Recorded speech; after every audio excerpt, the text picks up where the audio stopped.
జీవితంలో ఒకసారి ఎవరికైనా సాధారణంగా ఆలోచించి సాధారణంగా బతికే వాళ్ళకి ఎవరికైనా ఒక బలమైన దెబ్బ తాకితే ఎంతో కొంత ఒక పశ్చాత్తాపం, ఒక మార్పు దిశగా ఆలోచన వస్తుంది కనీసం. అంటే సాధారణ జనాల విషయంలో చెప్తున్నాను నేను. బట్ జగన్మోహన్ రెడ్డి విషయంలో మాత్రం ఇది 80% జరిగే అవకాశం లేదు.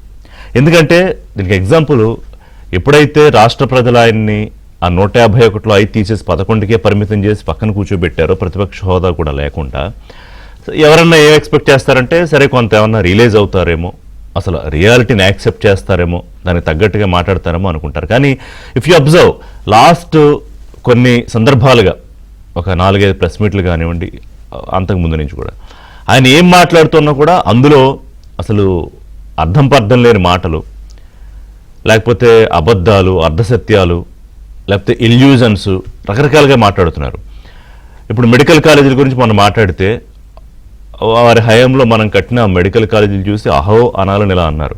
అహో అనడం ఏంటా అని చూసాం. తర్వాత పరిశోధన చేస్తే అక్కడ ఏమీ లేదు. అంటే కనీసం పునాదన్నా ఉంటే పోనీ ఏమన్నా తర్వాత కడతారేమో అనుకోవచ్చు. సో అంటే అంత కాన్ఫిడెంట్గా ఆయన ప్రెస్ మీట్లో కూర్చుని ఎలా అబద్ధాలు చెప్తారన్నదానికి ఒక ఎగ్జాంపుల్. అలాగే ఈ ఏడాదిన్నరగా జరుగుతున్న అభివృద్ధిని, అమరావతి రూపుదిద్దుకుంటున్న ఒక విషయాన్ని ఆయన అసలు తీసుకోలేకపోతున్నారు.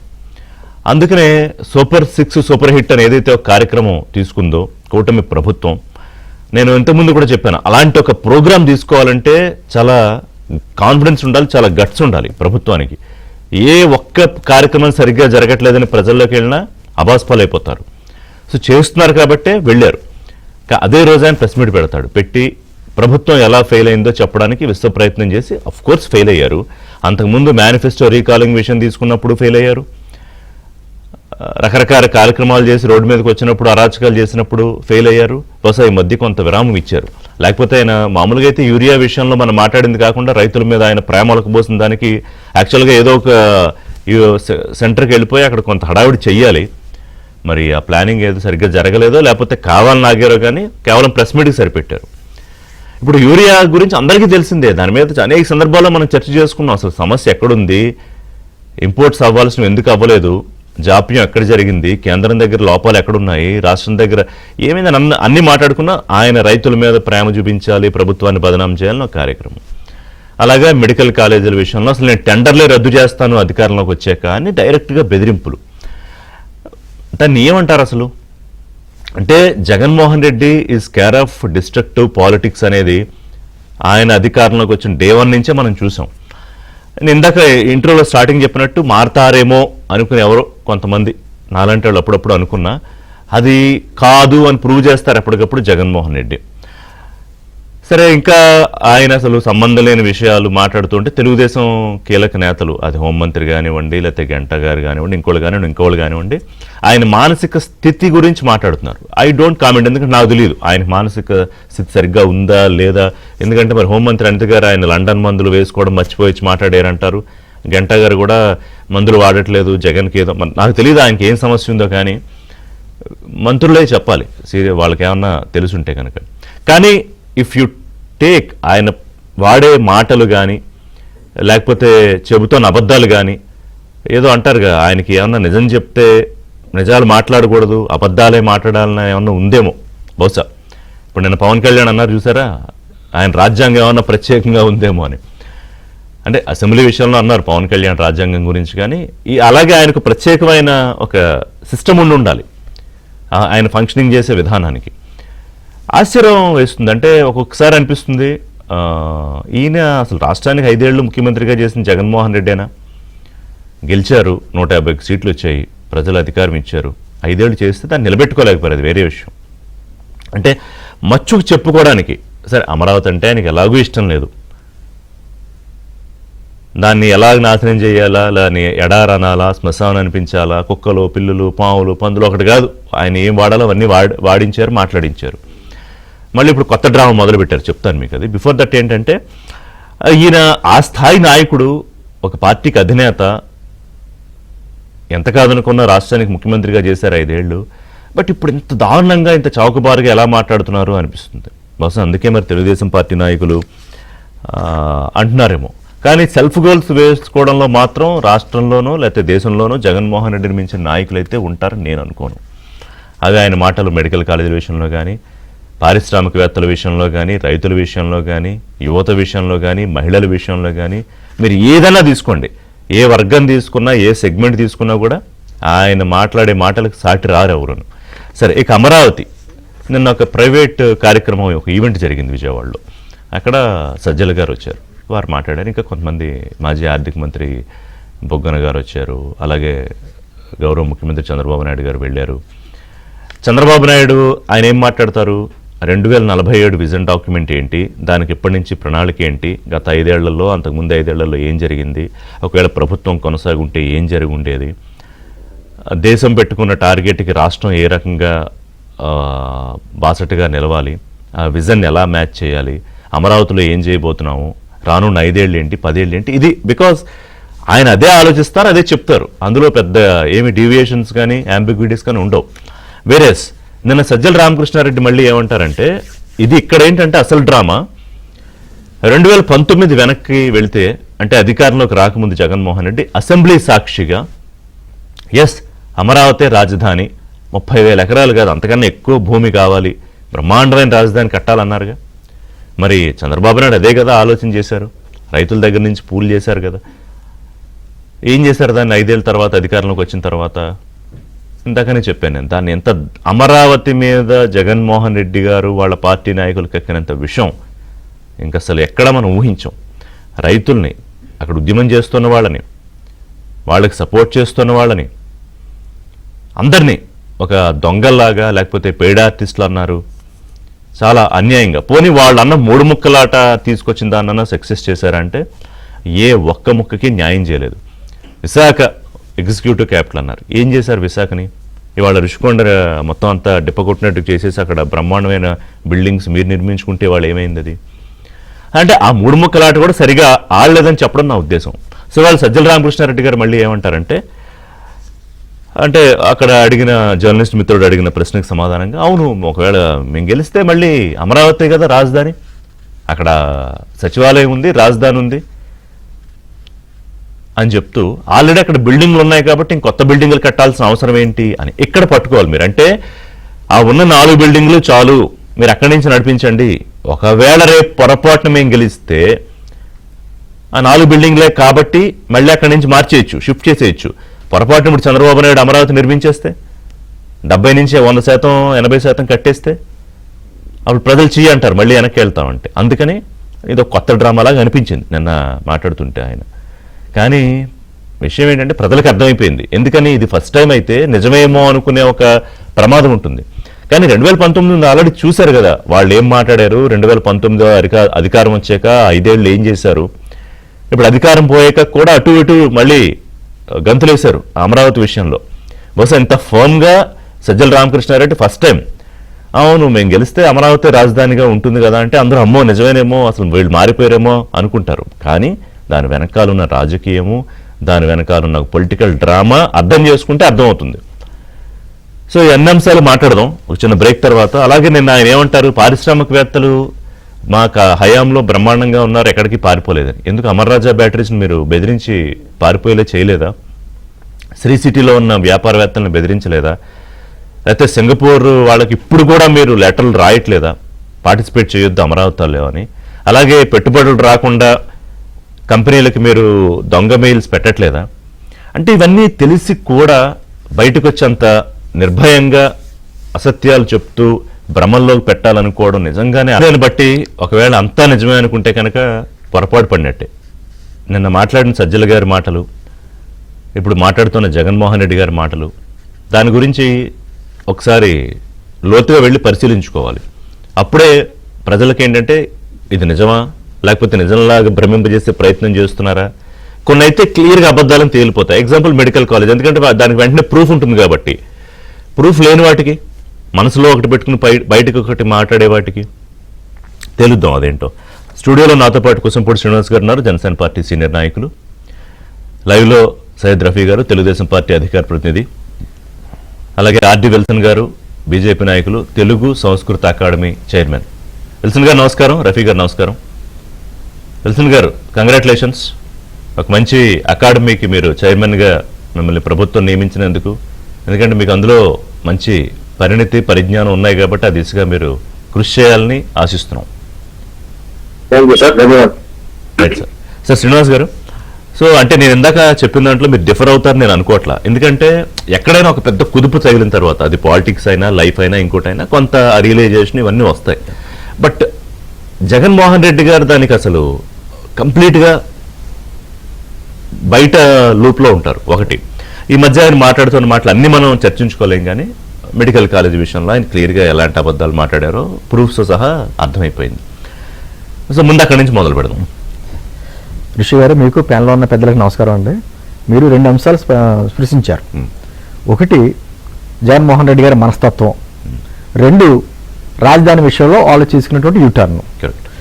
ఇంకా జగన్మోహన్ రెడ్డి గారి మనస్తత్వం గురించి మనం ఎంత తక్కువ మాట్లాడుకుంటే అంత మంచిది. ఎందుకంటే అది మ్యానుఫ్యాక్చరింగ్ డిఫెక్టివ్. ఆయన మారతాడు అనేటువంటిది మన ఒక భ్రమ. ఎందుకంటే మొన్న సూపర్ 6 సభ జరిగిన తర్వాత అతను పెట్టినటువంటి ఆ రోజు పెట్టినటువంటి ప్రెస్ మీట్లో కూడా అతను మాట్లాడే విధానం, చంద్రబాబు గారిని ఎక్కడ దూకి చావాలంటూ, లేకపోతే ఎత్తేస్తాం, మోసేస్తాం, ఇదంతా ఒక ఫ్యాక్షనిస్ట్ భాష, ఫ్యాక్షనిస్టులు మాట్లాడేటువంటి భాష. ఆ భాష మాట్లాడతాడు ఆయన. గతంలో కూడా అతను నంద్యాల ఉప ఎన్నికల సందర్భంలో కూడా చంద్రబాబు గారిని ఉరి తీయాలని మాట్లాడాడు. అతనిలో మార్పు వస్తుందో అనుకోవడం అనేది మన భ్రమ. ఖచ్చితంగా ఆ ఆలోచన కూడా మనం పెట్టుకోవద్దు. ఎందుకంటే అనేక సందర్భాల్లో అతను నిరూపించుకున్నాడు. కళ్ళార్పకుండా అబద్ధాలలో చెప్పడంలో అతను పిహెచ్డీ చేసేయడం మనం అనుకుంటాం, కానీ దానికంటే కూడా అతని విధానం కూడా ఏదైనా కూడా డిస్ట్రక్టివ్. ఈ రోజున ఎక్కడైనా గతంలో 5 సంవత్సరాల్లో ఋషి గారు వాళ్ళు ఒక పెద్ద యాడ్ చేశారు. ఒక రోజు వాళ్ళ హయాంలో ఉంటే 70 భారీ పరిశ్రమలు వచ్చినాయి అని చెప్పేసి వాళ్ళ ఇండస్ట్రీలకి చేశారు. 70 భారీ పరిశ్రమలు అంటే అప్పట్లో 13 జిల్లాల్లో ఎక్కడ వచ్చినాయి అని చెప్పేసి మేము బోధ ఎక్కడ చేసినా ఎక్కడ కనపడలా, ఒక సాక్షి పేపర్లో కనపడ్డాయి. అంటే వాళ్ళకి కనపడి మనకు కనపడపోతాం. ఏమన్నా రాజుగారి దేవతా వస్త్రాలా, మనకేమన్నా లోపం ఉందా, మళ్ళా లోపం ఉందా? అదే ఇప్పటికే మెడికల్ కాలేజీలు కూడా అదే విషయం. ఆగి చూసి ఆహా అనుకోవాలట. అంత అద్భుతంగా కట్టేటువంటి కట్టడాలు కడుతున్నారు మెడికల్ కాలేజీ అని అంటే ఎక్కడ ఆగాలి, ఎక్కడ చూడాలి, ఏమైనా కనపడతాయి కదా వాళ్ళకి. అంటే ఏ రకంగా ఇంకా విషయం అంటే కనీసం 10 మందిలో ఒకళ్ళైనా ఇద్దరైనా నమ్మకపోతారా?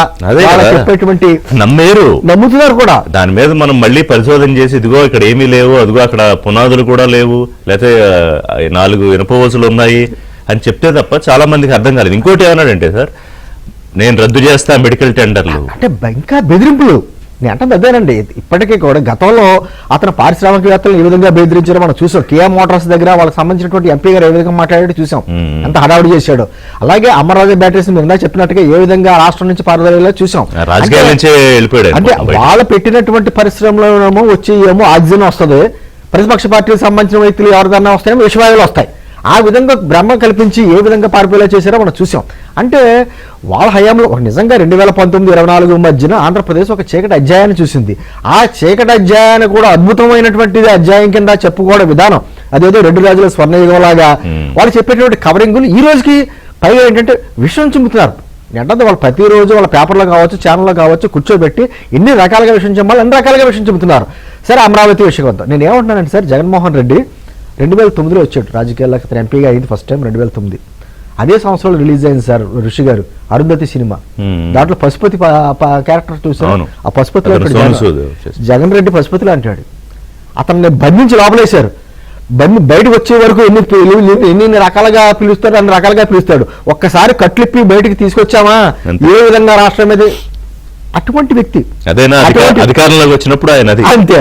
అటువంటి పశుపతి ఈ రోజు అమరావతి గురించి ఏం మాట్లాడతారండి వాళ్ళ మనుషులంతాను? ఎడారి అన్నారు, శ్మశానం అన్నారు, తర్వాత ముంపు ప్రాంతం అని కొంతసేపు, తర్వాత 3 పంటలు పండే ప్రాంతాలు అక్కడ కడతారా అని చెప్పు ఎన్ని రకాలుగా మాట్లాడిన వాళ్ళు ఈ రోజున ఎప్పుడైతే ప్రజలు ముట్టిగాలు వేశారో మళ్ళీ అమరావతి వాదం వినిపించుకుంటున్నారు. నిజంగా అమరావతి మీద వాళ్ళకి ప్రేమ కలిగి ఉంటే ఆ రోజున అన్ని వందల రోజులు చేశారు కదా. రైతులు దేశ చేసే శిబిరాల దగ్గరికి వెళ్ళి ఒక్కడైనా మాట్లాడారా? మేము మీకు న్యాయం చేస్తాం ఖచ్చితంగా చెప్పి ఎక్కడైనా ఒక చోట మాట్లాడారా? పొరపాటున మాట్లాడతారు. నేను రైతుల్ని ఏ విధంగా అంటే అమరావతి రైతుల్ని ఏ విధంగా బయటకు వచ్చి దారుణంగా హింసించారో మనం ప్రత్యక్షంగా చూసాం. నేను ఈరోజు మాట్లాడుతున్నాను, నేను ఏమని మోసేస్తాం, ఎత్తేస్తాం. నేను అంటే అనుకుంటున్నాను ఋషి గారు, వీళ్ళని 150 స్థానాల నుంచి 11 స్థానాలకు కుదించి జగన్మోహన్ రెడ్డి అండ్ గ్యాంగ్ను మోసేసింది నలుగురు. చంద్రబాబు గారు, పవన్ కళ్యాణ్ గారు, లోకేష్ గారు, అమరావతి రైతులు నలుగురు 4 పక్కల పట్టుకుని మోసేశారు. అయినా ఇంకా బుద్ధి రాకుండా ఇంకా అమరావతి గురించి వేసిన రాజధాని అని చెప్పేసి వాళ్ళకి సంబంధించినటువంటి ఛానల్లో మాట్లాడిన వ్యక్తులు చూసి ముసిముసిలు నవ్వుకుంటే అటువంటి వ్యక్తులు సమర్థించిన వ్యక్తులు ఈ రోజు అమరావతి గురించి ఎలా మాట్లాడతారు, రాజధాని గురించి ఎలా మాట్లాడతారు? అంటే ఆ సెక్రటేరియట్, హైకోర్టు అవి ఉన్నాయి కదా, సరిపోతాయి, ఆ బిల్డింగ్లు సరిపోతాయి, రైతులకు మేము వచ్చిన తర్వాత డెవలప్ చేసి ప్లాట్లు ఇస్తామని ఏం చేస్తారు? రైతులకు డెవలప్మెంట్ చేసిన తర్వాత అక్కడ ఎంత కుట్రపూరితంగా అక్కడ కులాల మధ్య చిచ్చు పెట్టాలనే ఉద్దేశంతో ఒక పక్కన ఎడారి శ్మశానం ఉన్న ప్రాంతంలోనే బయట నుంచి ప్రాంతాలు వచ్చే వాళ్ళందరికీ దళితులకి అక్కడ మీరు భూములు ఇస్తున్నామని చెప్పేసి పెట్టారు అక్కడ.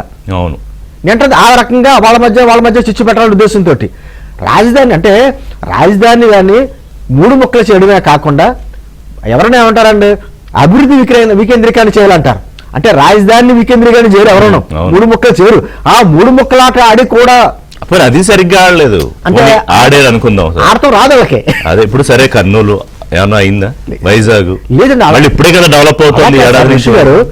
వైజాగ్ కి సంబంధించి దాదాపు ఒక 6,000 ఎకరాలు గద్దల్లా వాళ్ళ పేరు బడుగు బలహీన వర్గాల భూములు ఉన్నాయి అన్ని. వైజాగ్ లో ఒక 100 గజాల స్థలం ఉన్నటువంటి వ్యక్తి కూడా భయపడేటువంటి ప్రతిరోజు ఏ రోజు కబ్జా జరుగుద్దని అనేటువంటి భయమైన పరిస్థితి. వైజాగ్ ఉత్తరాంధ్రనంతా అలా ఆక్రమించుకున్న వ్యక్తులు. కనీసం రాయలసీమ బిడ్డనే రాయలసీమ సంబంధించిన వ్యక్తిని చెప్పిన మాట్లాడుతున్నాడు కదా, రాయలసీమకు ఒక్క ప్రాజెక్టు తీసుకొచ్చిన చెప్పమనండి, ఒక్క నీటిపారుదల ప్రాజెక్టు. కనీసం కృష్ణానదికి వరదలు వస్తే ఆ వరదల నీటిని కూడా సద్వినియోగం చేసుకోవడం తెలియకుండా ప్రకాశం బ్యారేజ్ దగ్గర డ్రోన్లు పెట్టి లింగంనేని గెస్ట్ హౌస్ మునిగిందా లేదా, చంద్రబాబు గారు ఇల్లు మునిగిందా లేదా అని చెప్పేసి అక్కడ చుట్టుపక్కల తిరిగినటువంటి వ్యక్తులు. వీళ్ళు రాష్ట్రం గురించి, రాష్ట్రాభివృద్ధి గురించి ఏం మాట్లాడతారు? ఈ రోజుకి నెట్టంది ఖచ్చితంగా సార్ విమర్శ చేయమని మనం అంటాం. నీకు ఏదైనా లోటుపాట్లు ఉంటే నిజంగా నీకు ప్రైవేట్ కాలేజీలు కట్టేసి ఉంటావు, ఏంటి మెడికల్ కాలేజెస్ కట్టేసాను అవన్నీ చెప్తున్నావు కదా, ఆగి చూసి ఆహా అనుకున్నటువంటి మెడికల్ కాలేజీని అసెంబ్లీకి వచ్చి చూపించు. అసెంబ్లీకి రాడు, జీతాలు తీసుకుంటాడు, ప్రభుత్వం ఇచ్చేటటువంటి సదుపాయాలన్నీ తీసుకుంటాడు, కానీ అసెంబ్లీకి రాడు. కానీ తాడేపల్లి ప్యాలెస్ లోకి వచ్చి ప్రెస్ మీట్ పెట్టేసి వెళ్ళిపోతాడు. అంతే, Tadepalli palace to Bengaluru palace కి షటిల్ సర్వీసు. అంటే వచ్చే ఎన్నికలు ఆయన బెంగళూరు నుంచి కంటెస్ట్ చేస్తాడు, మీన ఆంధ్రప్రదేశ్ లో మానేసి. అంటే అక్కడే బలంగా ఉంది ఇతనికి, ప్యాలెస్ ఉంది, రకరకాల బలం. అంటే ఒకటండి, ఆంధ్రప్రదేశ్ రాజకీయాల్లో ఇటువంటి వ్యక్తులు పుట్టకూడదండి. గతంలో కూడా సార్ ఋషి గారు చంద్రబాబు 2004 ముందు చంద్రబాబు గారు ముఖ్యమంత్రి అయిన తర్వాత ఉమ్మడి రాష్ట్రంలో, ఆ తర్వాత వచ్చిన రాజశేఖర రెడ్డి గారు కూడా విమర్శలు ఎన్నైనా చేసుకున్నారు, కానీ ఆ కంటిన్యూ చేశారు. తర్వాత వచ్చినటువంటి మళ్ళీ రాజశేఖర రెడ్డి లేవు. గతంలో ఎవరికి కూడా రాజకీయాలుగా సైద్ధాంతిక పరంగా ఇన్ని రకాలుగా విమర్శలు చేసుకునేవారు, కానీ గత ప్రభుత్వం చేసే తాలూకు అభివృద్ధిని ఎవరు కూడా ఇచ్చేయలేదు. చేసి ఉంటే ఈ రోజు సైబరాబాద్ ఇలా ఉండేది కాదు. అలా కదండి, ఈ రోజుకి వచ్చిన వెంటనే ప్రజావేదిక కూర్చుని కారణం నుంచి ఈరోజు చూడండి, అతను కట్టుకున్నటువంటి మాట్లాడితే తప్పుడు మాటలు మాట్లాడుతున్నారు, అందరూ తప్పుడుగా ప్రచారం చేశారు. మా రాజధాని అమరావతి అని మాట్లాడుతున్నాడు కదా, మరి వైజాగ్ లో కట్టినటువంటి ఆ ఋషికొండ ప్యాలెస్ మీద ఏమన్నారంటే సీఎం క్యాంప్ ఆఫీస్ ఇక్కడి నుంచి పరిపాలన చెప్పారు కదా. ఎలక్షన్స్ ముందు ఇంకోటి ఋషి గారు వాళ్ళ ఛానల్లోకి వచ్చి అద్భుతంగా మనమే వస్తున్నాం వైజాగ్, అప్పుడు ఫ్లైట్ టికెట్లు బుక్ చేసేసుకున్నారు, వైజాగ్ లో లాడ్జీలు బుక్ చేసేసుకున్నారు, రకాలుగా చేసేసుకున్నారు. సో ఇప్పుడు శ్రీనివాస్ గారు కొన్ని అంశాలు ప్రస్తావించారు కదా రఫీ గారు. ఒకటి, ఈ మధ్య హోంమంత్రి అనిత గారు, లేకపోతే ఇంకో సీనియర్ నాయకుడు మాజీ మంత్రి గంటా శ్రీనివాసరావు గారు, మిగతా నాయకులందరూ కూడా జగన్మోహన్ రెడ్డి మానసిక స్థితి గురించి మాట్లాడుతున్నారు. అంటే యాజ్ ఏ రెస్పాన్సిబుల్ జర్నలిస్ట్ నాకు తెలియదు ఆయన ఆరోగ్య పరిస్థితి గురించి, నేను కామెంట్ చేయలేను, కానీ ఎందుకని మాట్లాడుతున్నారు? ఎందుకంటే తరచి చూస్తే ఆయన మాట్లాడే కామెంట్స్, ఈ మధ్య చేసే వ్యాఖ్యలకి, మీ నాయకులు అంటున్న మాటలకి ఎక్కడో చిన్న లింక్ ఉంటుందేమో అనిపిస్తోంది. అలాగే ఆయన చేసిన కామెంట్స్ మీద కూడా మీరు రెస్పాండ్ అవ్వచ్చు, ఈ మెడికల్ కాలేజీలు, అమరావతి 2 అంశాల మీద కూడా. నమస్కారం సార్, మీకు అలాగే విల్సన్ గారికి, శ్రీనివాస్ గారికి, అలాగే ఏదైనా వీక్షకులందరికీ కూడా శుభోదయం సార్. అది ఖచ్చితంగా నిజమే సార్. ఎందుకంటే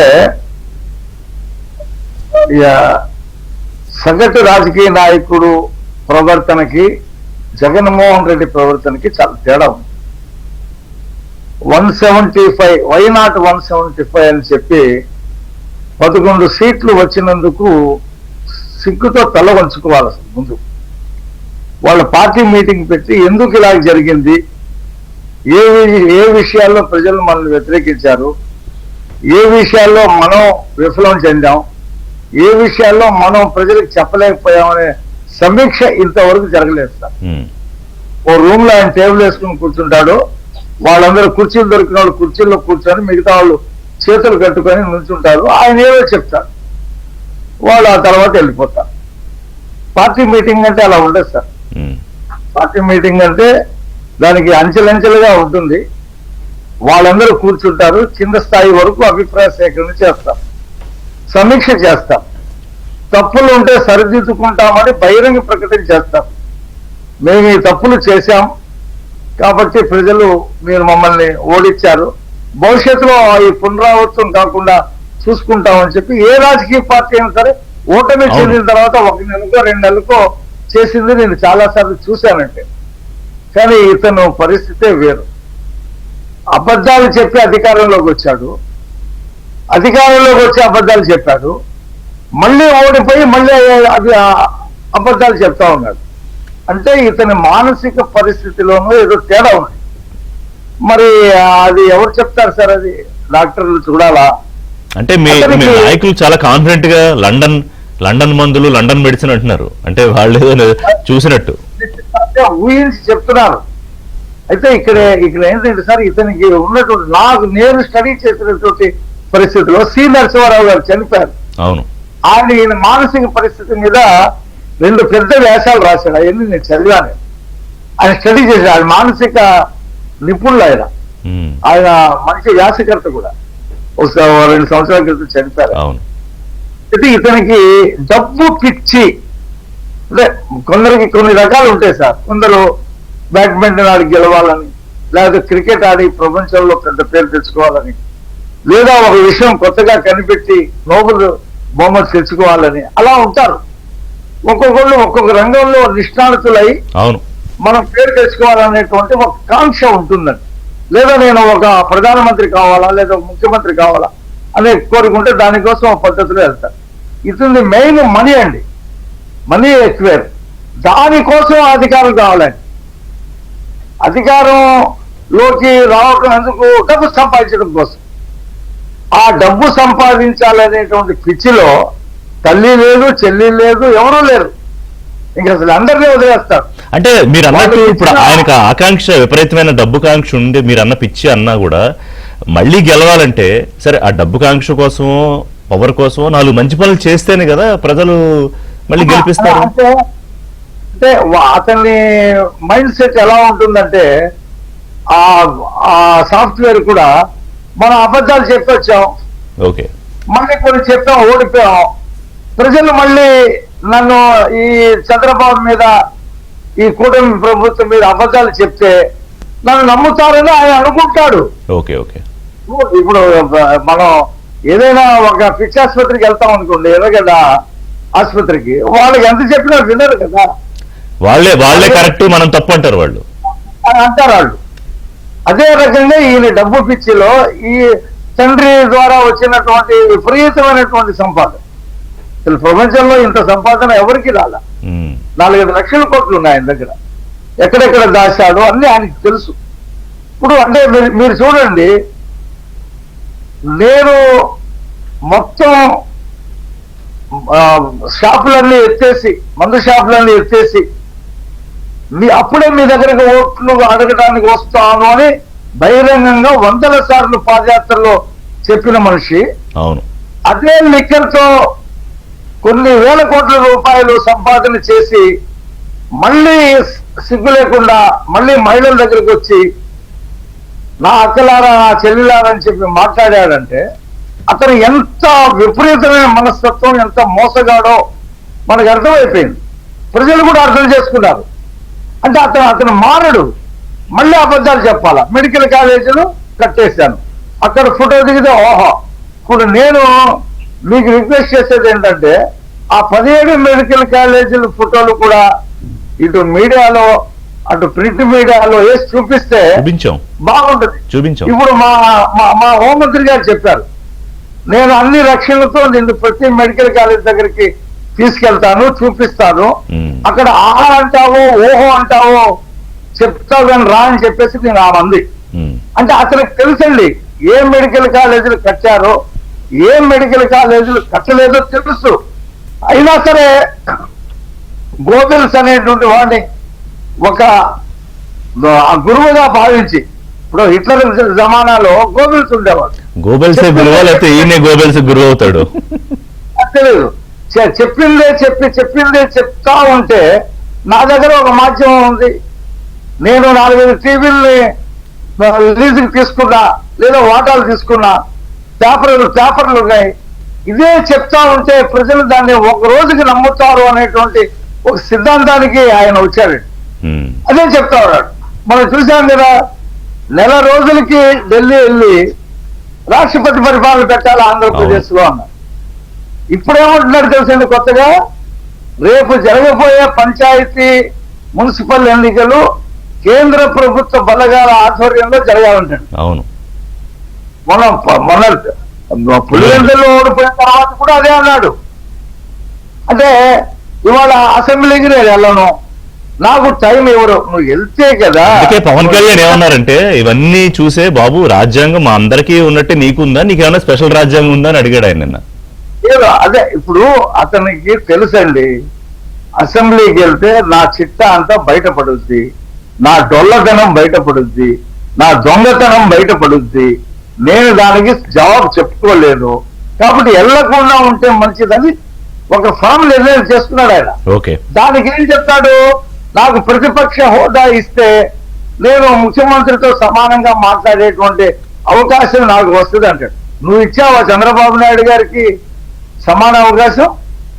నువ్వు ఆయన ప్రతిపక్ష పైగా ఇంకోటి ఆయన అలవోకగా దారుణమైన అబద్ధం మాట్లాడింది ఏంటంటే, అప్పుడు చంద్రబాబు డ్రామా చేసి పారిపోలేదా, అసలు మా వాళ్ళు ఏమన్నారని ఏమీ అనకుండానే హడావుడి చేశారంటే, అంటే అంత అలవోకగా అందరికీ ఓపెన్ గా సాక్షి ఉంది, రికార్డ్స్ ఉన్నాయి, ఈ రోజు కూడా తీస్తే వాళ్ళు ఎంత దారుణంగా మాట్లాడారో. అదిగా సార్, ఇప్పుడు ఆయన అంతకంటే దారుణంగా అసెంబ్లీలో ఏం చెప్పారంటే, మహిళలకి 45 సంవత్సరాలకి బీసీ ఎస్సీ మహిళలకి 45 సంవత్సరాలకే పెన్షన్ ఇస్తారన్నారు. ఆ విషయం అసెంబ్లీలో చంద్రబాబు నాయుడు గారు, అచ్చెన్నాయుడు గారు ప్రస్తావించారు. ప్రస్తావిస్తే నేను అలా చెప్పలేదన్నారు.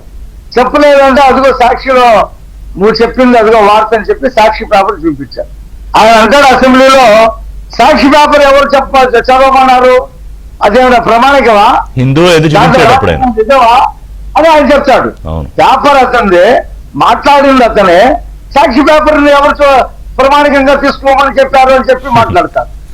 రెండోది, ప్రతి చోట వెళ్ళి సన్నబియ్యం ఇస్తానని చెప్పేసి వాగ్దానం చేశారు. మరి సన్నబియ్యం ఎందుకు ఇవ్వట్లేదా అంటే, ఎవడు చెప్పాడు సన్నబియ్యం ఇస్తామని చెప్పి మేము చెప్పామా అంటే అది చూపిస్తే అది మళ్ళీ అదే సాక్షి గురించి మాట్లాడటం. అబద్ధాలు చెప్పటంలో అతనికి మించిన వాడు లేడు. మీరు అన్నట్టు గోబెల్స్ అబద్ధాలు ప్రచారం చేశాడు, హిట్లర్ చెప్పిన అబద్ధాలు ప్రచారం చేసేవాడు. ఇతనే అబద్ధాలు ఫ్యాక్టరీ, ఇతనే ఒక అబద్ధాల ఫ్యాక్టరీ. ఇవాళ చూడండి సార్, ఇవాళ సూపర్ 6 ఫెయిల్ అయిపోయింది, బస్సు మహిళలు ఫెయిల్ అయిపోయారు, అసలు ఎవరు ఎక్కట్లేదు, ఆ రైతులకేమీ డబ్బులు అందలేదు, 4000 పెన్షన్ కూడా ఎవరికి ఇవ్వట్లేదు, అన్ని అబద్ధాలు చెప్తాడు. పోనీ నువ్వు నీ పిలుపుని అనుసరించి ఎవరైనా అనేక రకాల 6-7 రకాల పిలుపులు ఇచ్చాడు, ఎవరైనా వచ్చారా, ఆ వర్గాల వాళ్ళు వచ్చారా? మొన్న రైతు పోరు అన్నాడు, ఒక్క రైతు రాలా, ఏ కేంద్రం రైతు, అసలు పార్టీ నాయకులే రాలా, వదిలేశారు. ఇంకొకటి క్లాస్ పెట్టి వాళ్ళ పార్టీ ఆఫీసులో బాబు షూరిటీ మోసం గ్యారంటీ అని ఒక యాప్ తీసుకొచ్చాడు. ఇది చూపించండి, ఎంత డబ్బులు రావాలో చూపించండి, బాబు గారు ఎలా మోసం చేశారో చూపించండి అన్నాడు. ఏ ఒక్క వైసీపీ కార్యకర్త ఏ ఇంటికి యాప్ తీసుకువెళ్ళినటువంటి పాపాన పోలా. కాబట్టి అటర్ ఫ్లాప్ అయిపోయి ఆ యాప్ రావడము ఫెయిల్ అవడం కూడా అయిపోయిందా? అయిపోయింది సార్. ఓకే, అసలు ఆయన ఇచ్చిన డేట్స్ అన్ని కూడా అయిపోయింది. రైట్, విల్సన్ గారితో కూడా మాట్లాడదాం. రఫీ గారు, మీరు 2-3 పాయింట్స్, విల్సన్ గారు క్షమించాలి కొద్దిగా ఆలస్యం మీ దగ్గరికి వచ్చేటప్పటికి. సో విల్సన్ గారు, ఇప్పటివరకు శ్రీనివాస్ గారు చెప్పింది కానీ రఫీ గారు చెప్పింది, సో మీ వెర్షన్ వినాలనుకుంటున్నా. అంటే బీజేపీ ఇప్పుడు సజ్జల గారు అమరావతి గురించి మాట్లాడిన విషయాన్ని ఎలా తీసుకుంటోంది, అసలు రాష్ట్ర ప్రజలు ఎలా అర్థం చేసుకోవాలి, అలాగే లేని వాటిని ఉన్నట్టు అసలు జరగేదాన్ని ఏమి జరగనట్టు చెప్పేదాన్ని ఎట్లా అర్థం చేసుకోవాలి? గుడ్ మార్నింగ్ రిషి గారు, మీకు ప్యానల్ ఉన్న మిత్రులు ప్రజలందరూ కూడా నమస్తే సార్. మీకు కూడా ప్రత్యేక ధన్యవాదాలు. చైర్మన్ గా బాధ్యత తీసుకున్నందుకు తెలుగు భాష పరిరక్షణ కోసం నా శక్తి వెళ్తూ లేకుండా కృషి చేస్తాను. ఇప్పుడు జగన్మోహన్ రెడ్డి గారి గురించి మనకి రాష్ట్రంలో ప్రజలందరికీ తెలుసు. నేను సజ్జల రామకృష్ణారెడ్డి గారు మాటలో అవన్నీ కూడా జగన్ అంతరంగం అని చెప్పని మనం బ్రహ్మపడాలని నేను అనుకుంటున్నాం. ఎందుకంటే రేపు జగన్ ఏం చేస్తాడు, నేను కాదు కదా చెప్పింది సజ్జల, ఆయన ఏదో మతి లేకుండా మాట్లాడతారు అని ఇంతకు ముందు కూడా ఆ టీచర్స్ దాని మీద కూడా ఆయన మాట్లాడిన పరిస్థితి ఉంది. నేను కాదు హామీ ఇచ్చింది సజ్జల. ఓకే, అంటే ఒక క్రెడిబిలిటీ లేని పర్సనాలిటీ జగన్మోహన్ రెడ్డి అనడానికి అదొక నిదర్శనం. ఆ రోజు టీచర్ల విషయంలో ఎట్టయితే హామీ ఇచ్చి ఆయన మాట్లాడి నేను కాదు అని అన్నాడు, సజ్జల మాట్లాడి నాకు సంబంధం లేదన్నాడు. ఇది ఒక ఎగ్జాంపుల్ గా మనం చెప్పుకోవాలి. అదే సమయంలో సజ్జల రామకృష్ణారెడ్డికి ఆయనకి మతిలేని ప్రకటనలు స్పష్టంగా అర్థమవుతున్నాయి. ఎందుకంటే ఆయన ఇప్పుడు మేము మళ్ళా వైజాగ్ పోము, ఆ రోజు మా ఉద్దేశం వేరు, గెలిస్తే వైజాగ్ అంటే ఆయన లోపల సీడు జగన్మోహన్ రెడ్డి గారిని నియంత్రించడం అనేది ఎవరి వల్ల కాని పని. ఎందుకంటే ఇందాక మన మిత్రులు లేకపోతే హోంమంత్రి గారు చెప్పినట్టు లేకపోతే ఇంకొకరు చెప్పినట్టు ఆయన మానసిక స్థితి సరిగ్గా లేదనేది ఎవరికైనా అర్థమైపోతుంది. ఎందుకంటే ఆయన ఒక ఎగో ప్రాబ్లం ఉంది ఆయనకి, దాని స్కిజోఫ్రీనియా అనేది ఇంకొక మానసిక ఇదిగా ఉంది. అంటే ఇవన్నీ కూడా చేస్తే అవన్నీ బయటకు వస్తాయి. మనకి ఒక మనిషి ప్రవర్తన శైలి ఏంటంటే ఎలా ఉంటుందంటే, మనం వ్యవహార దక్షత ఎలా ఉంది, రాజీ పడే మనసుతో ఉందా, పరిస్థితులకు అనుకూలంగా ఉందా, ఇదే సైకాలజీ తెలియజేస్తుంది. నువ్వు పరిస్థితులకు అకామిడేట్ కాకుండా నేను చెప్పేదే కరెక్ట్ అనుకుంటావు అంటే ఎక్కడో లోపం ఉందని. కాబట్టి ఆ లోపం అనేది జగన్మోహన్ రెడ్డి గారి దగ్గర ఉందనేది అర్థమైపోయింది. ఆయన మైండ్ ఏంటంటే ఎస్సీలు, ఎస్టీలు, బీసీలు లేకపోతే బడుగు వర్గాలకు సంబంధించిన వాళ్ళు వాళ్ళంతా బిచ్చగాళ్ళు, వాళ్ళకి చిల్లర పడేస్తే లేకపోతే 4 పథకాలు ఇచ్చేస్తే మన ఎంటుంటారు అనే ఒక భ్రమలో ఉంటాడు ఆయన. పథకాలు అనేది ఎవరి డబ్బులు కాదు, జగన్మోహన్ రెడ్డి గారు సొంతంగా ఇచ్చేది కావు, లేకపోతే ఇంకొక నాయకుడే సొంతంగా ఇచ్చేది కాదు, ప్రజల డబ్బు. కానీ ప్రజలు ఏం కోరుకుంటారంటే దీర్ఘకాలిక ప్రజలు కోరుకుంటారు. ఇప్పుడు మనం ఒక బిడ్డ పుడితే ఆ బిడ్డని ఇంటర్మీడియట్ చేసి పీజీ చేసి ఇంకా భవిష్యత్తు కావాలని కోరుకుంటామా, లేదా ఆ బిడ్డ ఇట్టాగనే ఇంట్లో తిని కూర్చోవాలని కోరుకుంటామా?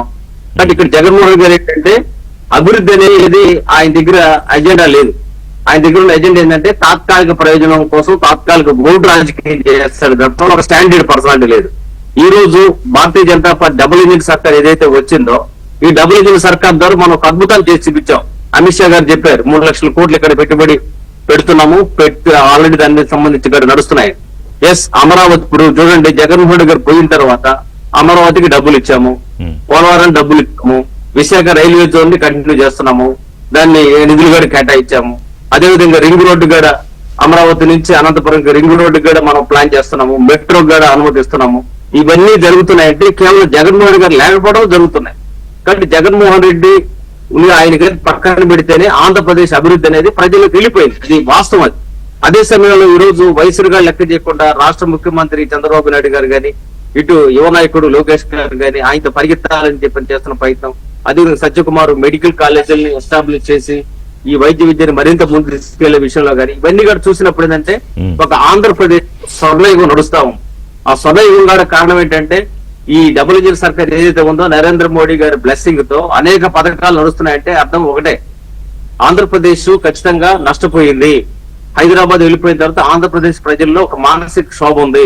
దానికి ఆల్టర్నేటివ్ ఈ రోజు అమరావతి అంటే ఆయన అనుకుంటున్నాడు అమరావతిని 4 కట్టడాలు అనుకుంటున్నాడు. కాదు, అమరావతి అంటే హైదరాబాద్ కు ధీటుగా ప్రపంచ స్థాయి నగరాన్ని నిర్మించాలనేది చంద్రబాబు నాయుడు గారి విజన్. అది ప్రజలు గుండె చప్పుడు. అంటే ఒక సెల్ఫ్ రెస్పెక్ట్ కి సంబంధించిన విషయం.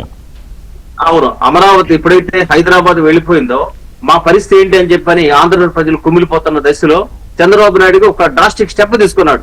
దానికి ప్రజల నుంచి ఆమోదం వచ్చింది. ప్రజలు స్వచ్ఛందంగా భూమి ఇచ్చారు. అంటే ఇక్కడ మనకు గమనించాల్సింది ఏంటంటే ప్రజల్లో ఒక బలమైన ఆకాంక్ష ఉన్నప్పుడు వాళ్ళు తాలిబుట్లుగా తీసి ఇచ్చారు, స్థలాలు ఇచ్చారు. ఇవన్నీ ఇస్తే ఎంత దారుణంగా ఎంత దుర్మార్గం వ్యవహరించాడు. ఖచ్చితంగా వీళ్ళందరినీ కూడా ఇటు సజ్జలను కానీ ఇటు జగన్మోహన్ రెడ్డి గారిని అవకాశం ఉంటే పరిశీలిస్తే ఉరి తీయాల్సిన వ్యక్తులు.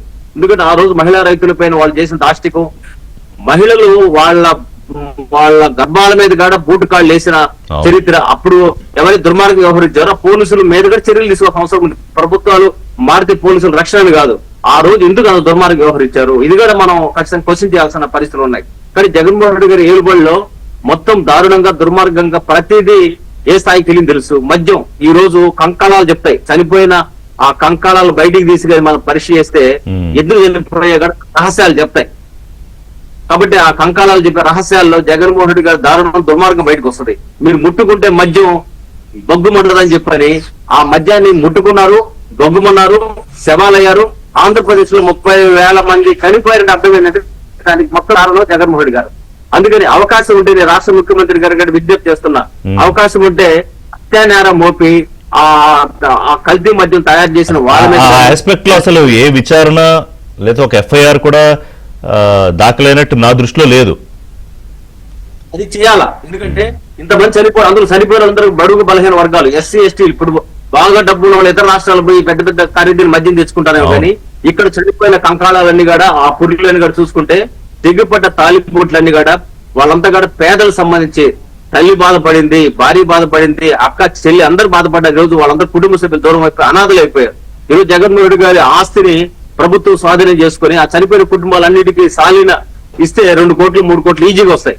కాబట్టి ఆస్తిని స్వాధీనం చేసుకోవాల్సిన అవసరం. శ్రేయరాజ్యం అంటే ఏంటంటే కేవలం దుష్ట శిక్షణ రక్షణలో భాగంగానే ఖచ్చితంగా వాళ్ళ ఆర్థికంగా నష్టపోయిన ఆ ఎవరైతే మృతులు ఉన్నారో ఆ మద్యం మృతులకు సంబంధించిన కుటుంబాలకి ఆదుకోవాల్సిన అవసరం ఉంది.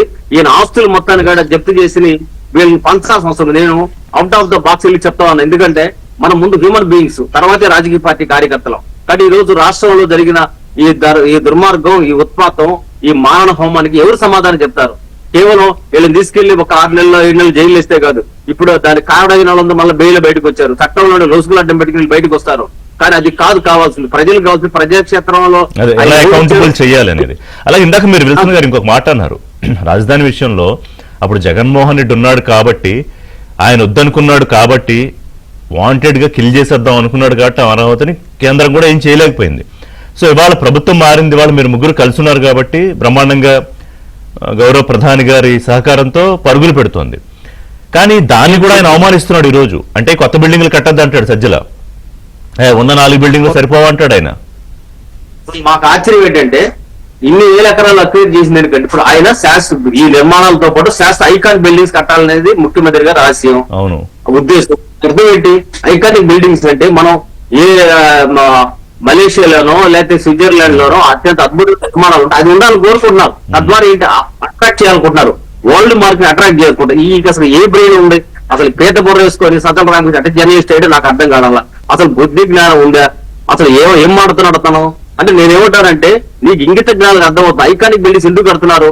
నెక్స్ట్ జనరేషన్ ఇప్పుడు మనం ఉంటాం, భూమి మీద ఉండమంటే 10 ఏళ్ళ తర్వాత 20 ఏళ్ళ తర్వాత అద్భుత నిర్మాణాలు దొరుకుతాయి. ఎవరికి ఉపయోగపడుతుంది? మన బిడ్డలు కదా. నెక్స్ట్ జనరేషన్ మనం బాగా చేసుకోవాలనుకోవడం లేదా? ఇప్పుడు అప్పటి మనం చిన్నప్పుడు చదువుకున్నాం, ఒక ఎత్తన వేస్తే చెట్టు వస్తే తాత ఇంటికి వేసామంటే నా కోసం కదా ఆయన, నేనేం ఫలాలు తినడానికి కాదు, నెక్స్ట్ మీరు బిడ్డలు తినడానికి అని చెప్పారు. అట్లా ఒక విజన్ ఉండాలి. ఏ విజన్ లేని నాయకత్వం జగన్మోహన్ రెడ్డి గారిది. ఆయన సంబంధించిన తాబేదారు అర్థమవుతా ఉంది. వాళ్ళు ఇసుక పేరుతో డబ్బులు సంపాదిస్తారు, అదేవిధంగా ఆరంకడాలు స్థలం ఇచ్చి డబ్బులు సంపాదిస్తారు, లేకపోతే మద్యం పెడితే డబ్బులు సంపాదిస్తారు, మైనింగ్ పెడితే డబ్బులు సంపాదిస్తారు, మారణ హోమం చేసుకుంటే డబ్బులు సంపాదిస్తారు. బట్ ఆ విజన్ డిఫరెంట్ వేలో ఉంది. ఇందాక మా రఫీ గారు చెప్పారు కదా, అంటే ఆయన ఆకాంక్ష ఏంటి అనేది ఆ దిశగా ఆయన విజన్ ఉంది. ముఖ్యమంత్రి Chandrababu Naidu larger than life Amaravati ఆయన అలాగే చూస్తున్నాడు, ప్రజల్ని అలాగే చూడమని కోరుతున్నారు. అది టైం పడుతుంది, 10 ఏళ్ళ 5 ఏళ్ళ 15 ఏళ్ళ ఇంకా ఫాస్ట్ ట్రాక్ లో చేస్తారు. నిన్న ఏంటంటే అడిగితే ఇప్పుడు ఒకవేళ మీరు జగన్మోహన్ రెడ్డి గెలిస్తే అంటే ఆయన ఏమన్నాడు చూసాం. కానీ దానికి క్వైట్ కాంట్రడిక్షన్ ఏంటంటే ఇప్పుడు అమరావతి నిధులు రాకుండా అడ్డుకోవడానికి వీళ్ళు తెరవెనుక చేసిన ప్రయత్నాలు కొన్ని పట్టబయలు అయ్యాయి కదా. అలాగే రాజధాని నిర్మాణంలో పార్టిసిపేట్ చేయొద్దని సింగపూర్కి లేఖలు రాశారు. మరి ఎట్లాగా నమ్ముతారు అనుకుంటారండి ప్రజలు? అంటే నమ్ముతారని అనుకుంటున్నారు. ఎందుకంటే అండి మాట్లాడితే రాజధాని విషయం వాళ్ళకి ఎంత ఉన్నటువంటి అవగాహన ఏంటి అన్నది నేను సజ్జల గారి మాటల విషయం తెలిసింది. ఇది కొన్ని బిల్డింగ్లు కడతారేంటి? ఉన్నాయి, సరిపోతాయి కదా, సరిపోతాయి కదా. నిజంగా అలాగే అనుకుంటే ఈ రోజు సైబరాబాద్ సిటీ ఏర్పడగలదంటారు. మీరు కేబుల్ బ్రిడ్జ్ దగ్గరికి వచ్చేసరి నుంచో పెట్టాలి. హైదరాబాద్ కేబుల్ బ్రిడ్జ్ మీద నుంచో పెడితే ఆ కనపడుతున్నటువంటి బిల్డింగ్స్ అన్నీ అది ఫ్రేమ్ చేసి చూడండి, చంద్రబాబు గారి ఫోటో వస్తుంది. అద్భుతమైన మనం ఆంధ్రప్రదేశ్ తెలంగాణలో ఉన్నావా లేకపోతే సింగపూర్లో ఉన్నావా అనేటువంటి భ్రమ కల్పించేటువంటి అంత ఇదిగా ఉంటుంది అక్కడ. అంటే డెవలప్మెంట్ ఏంటంటే కేవలం 2 బిల్డింగ్లు కడతమే కాదు, అది ఒక రాజధాని అంటే సాంస్కృతిక పరంగా లేకపోతే వాణిజ్య పరంగా ఆర్థికంగా టూరిజం ప్లేస్ కి ఎన్నో రకాలుగా ఒక డెవలప్మెంట్ జరగాలి. అది ఒక ప్రైడ్ కదా స్టేట్ కి. ప్రైడ్ దాన్ని మానేసి ఏదో బిల్డింగ్లు కడతాం అంటే రాజధాని విషయంలో వాళ్ళకి ఖచ్చితంగా ఆ ప్రాంతం మీద వాళ్ళకి ఒక విధమైనటువంటి ద్వేషం ఉంది. అందుకే దాన్ని అమరావతిని కొన్నాళ్ళు, భ్రమరావతిని కొన్నాళ్ళు, రాష్ట్ర సంపద అంతా ఇప్పటికే మాట్లాడుతున్నాడు సజ్జల గారు, రాష్ట్ర సంపద అంతా తీసుకొచ్చి 1,00,000 కోట్లు అమరావతిలో పెడుతున్నారు అనేటువంటి మాటలు. కానీ దానికి ఏ విధమైన నిర్మాణం జరుగుతుందని అతను కనీసం అవగాహన లేదు. అంటే కేవలం ఏదో రకంగా మళ్ళీ బురద జల్లాలి ఈ కూటమి ప్రభుత్వాన్ని. నేను అంటే ఇదేనండి, నేను ఇందాక ఎందుకు పోల్చాను అంటే మన ఆంధ్రప్రదేశ్ని అరుంధతితో పోలిస్తే జగన్ రెడ్డి పశుపతి, అతను కాని కట్లు మళ్ళీ ఇప్పితే మాత్రం రాష్ట్రం మీద మళ్ళీ వాలిపోతారు వాళ్ళు.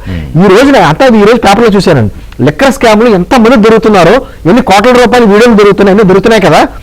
నిన్నంటే సిట్ అధికారులు వాళ్ళే బ్యాగ్ పెట్టుకెళ్ళి వాళ్ళే బ్యాగ్ పెట్టారంట, ఒక ప్రైవేట్ వాహనంలో తీసుకొచ్చి పెట్టారంట. అంటే వీళ్ళకి పర్వాలేదు సిట్ అధికారులకి. మరి దొరుకుతున్న వ్యక్తులందరూ ఏంటి, దొరుకుతున్న సొమ్మంతా ఏంటి, వాళ్ళు ఇస్తున్నటువంటి వాంగ్మూలాలు ఏంటి, ఇవన్నీ అంటే వాస్తవాలు ఎదురుగుండా కనపడిన అంత పెద్ద స్కామ్లు కూడా అబ్బాయి ఏమీ లేదు అని ఒక భ్రమంలో పెట్టాలనే ఉద్దేశంతో అది స్క్రిప్టెడ్ అంట. చంద్రబాబు గారి స్క్రిప్ట్ ప్రకారం సిట్ అధికారులు నడుస్తున్నారట.